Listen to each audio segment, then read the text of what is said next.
आरक्षण कानून आदि बनाए। 3. आर्थिक सुधार और विकास। विधायन के माध्यम से औद्योगिक नीति, भूमि सुधार, राष्ट्रीयकरण, शिक्षा का अधिकार जैसे कदम उठाए गए।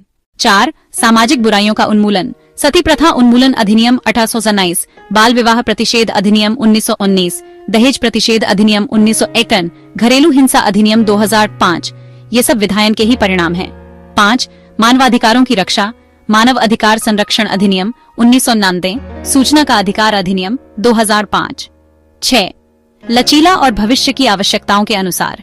समाज बदलता है, नई समस्याएं आती हैं, न्यायिक दृष्टांत धीमे बदलते हैं, परंतु विधायन द्वारा तुरंत नया कानून लाकर समस्या हल की जा सकती है। विधायन और विधि सुधार। Yes, legislation is the most powerful tool of legal reform.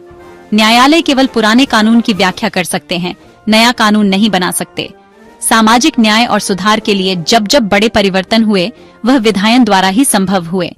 Examples: when Hindu marriage act 1956 ने हिंदू समाज में विवाह और तलाक की व्यवस्था को आधुनिक बनाया।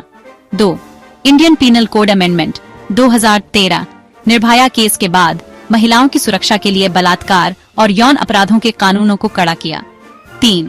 Goods and services tax act 2017, आर्थिक सुधार का बड़ा उदाहरण। प्रमुख case law: N Kesavananda Bharati v state of Kerala 1993, supreme court ने कहा विधायन संविधान की सीमाओं में रहकर ही वैध है। यह केस दिखाता है कि विधायन सामाजिक आर्थिक सुधार का उपकरण है, परंतु बेसिक स्ट्रक्चर को नष्ट नहीं कर सकता। 2. Maneka Gandhi v union of India 1918, न्यायालय ने कहा कि विधायन द्वारा बनाए गए कानून भी न्याय, उचित प्रक्रिया और स्वतंत्रता का उल्लंघन नहीं कर सकते। 3. Indira Sawhney v union of India 1992, आरक्षण नीति सोशल जस्टिस थ्रू लेजिस्लेशन को उचित ठहराया गया। आलोचना: 8. कभी-कभी राजनीति से प्रेरित होकर कानून बनाए जाते हैं। 2.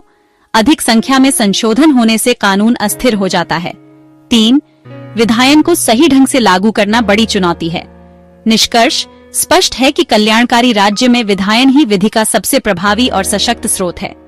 यह न केवल समाज की बदलती आवश्यकताओं के अनुसार नए कानून लाता है, बल्कि विधि सुधार का भी सबसे बड़ा साधन है। यद्यपि इसके कुछ दोष हैं, परंतु अन्य स्रोतों की तुलना में यह सबसे शक्तिशाली और त्वरित साधन है। Thus, it is evident that in a welfare state, legislation is the most effective and powerful source of law. It brings new legal norms according to changing needs of society and works as the strongest instrument of legal reform. Despite some drawbacks, it remains superior to other sources of law in terms of speed, flexibility, and social welfare.